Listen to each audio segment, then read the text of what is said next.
Picture this. You're assigned to a group project. One person insists on micromanaging everything, another disappears without a trace, and someone else refuses to compromise. Sound familiar? Group projects are a breeding ground for frustration. But what if I told you that how we approach group work isn't random, that it's rooted in personality?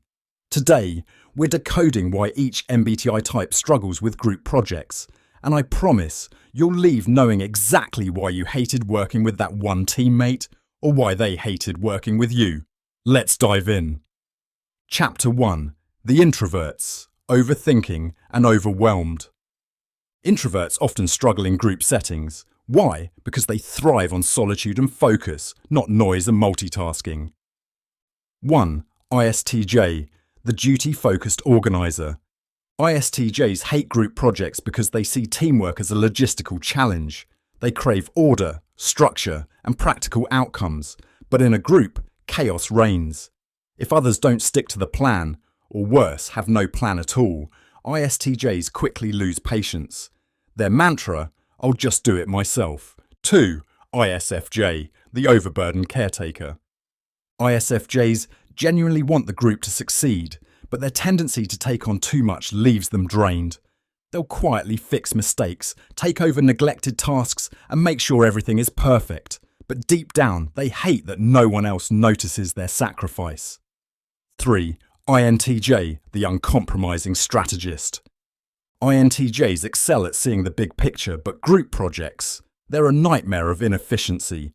INTJs can't stand when others fail to grasp their carefully crafted strategy. Their frustration stems from this. Why compromise on something when my way clearly works better? 4. INTP, the detached thinker.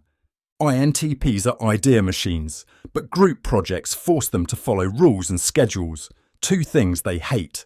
They'd rather brainstorm abstract solutions than deal with practical implementation.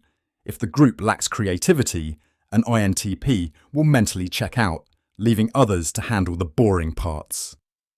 Chapter 2. The Extroverts, too much energy, too little focus. Extroverts often shine in group settings, but their enthusiasm can sometimes backfire. 5. ESTJ, the commander who can't let go. ESTJs hate group projects because they feel obligated to take charge.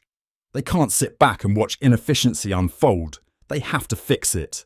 But their direct style can feel controlling, making teammates either resent them or fear them. 6. ESFJ, the people-pleasing mediator. ESFJs thrive on harmony, so group conflict is their worst nightmare. They'll go to great lengths to ensure everyone gets along, often at the expense of the project itself.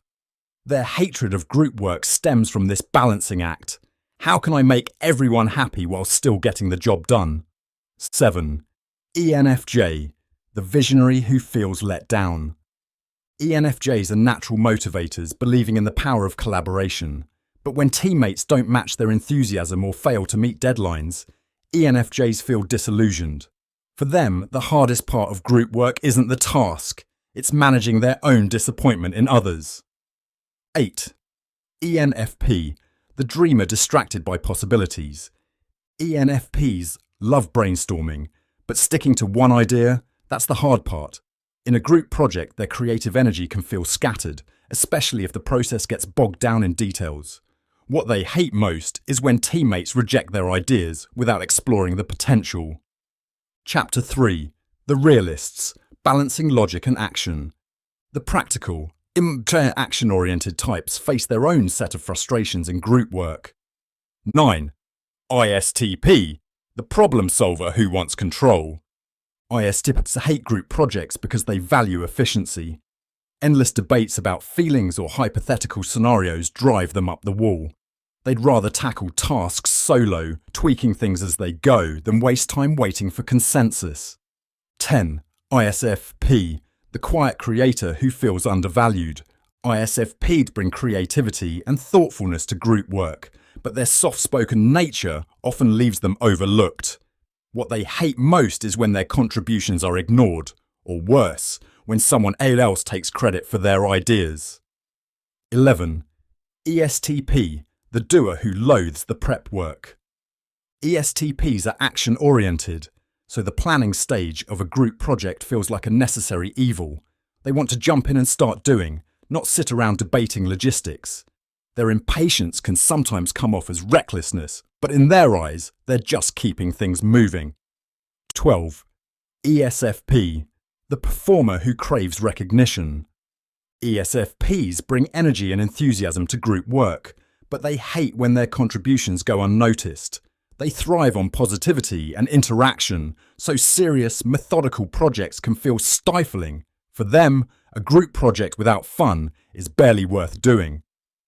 Chapter 4. The Idealists. Big dreams, big frustrations. Idealists approach group work with lofty goals, which can lead to unique challenges. 13. INFJ, the visionary overwhelmed by complexity. INFJs hate group projects because they see the bigger picture and all the potential problems. They'll spend hours trying to create harmony and ensure everyone's voice is heard. But when the group falls into chaos, INFJs feel emotionally drained, questioning why they bothered to care so much. 14. INFP, the idealist who struggles to speak up. INFPs are deeply invested in their ideas, but sharing those ideas in a group can feel intimidating. They hate group projects where louder personalities dominate, leaving them feeling unheard. Worse still, they take criticism personally, which can sap their motivation entirely. 15. ENTP, the challenger who thrives on chaos. ENTPs love the idea of group projects. They see them as an opportunity for lively debate and creative problem solving. But what they hate is rigidity. A strict plan or uncreative teammates make ENTPs restless, leading them to stir things up just to keep it interesting. 16. ENTJ, the leader frustrated by inefficiency. ENTJs are born leaders, and group projects are where they shine or struggle. They hate when others fail to meet their high standards, seeing inefficiency as not just annoying, but unacceptable. To them, a group project is only as strong as its weakest link, and they'll work tirelessly to strengthen it, even if it means stepping on toes. Group projects may be a universal source of frustration, but understanding MBTI types offers a new perspective. Each personality type brings unique strengths and challenges to the table, and those differences are exactly what make group dynamics so complicated and so fascinating. So the next time you find yourself clashing with a teammate, pause and ask, what's their MBTI type? You might just uncover the reason behind their behaviour, and maybe even learn how to work better together. If today's breakdown hit close to home, share this episode with your team or your favourite disappearing teammate. And don't forget to tune in next time for what each MBTI type really means when they say, I'm fine. Thanks for listening to MBTI Secrets, Unlocking the 16 Personalities. See you next time.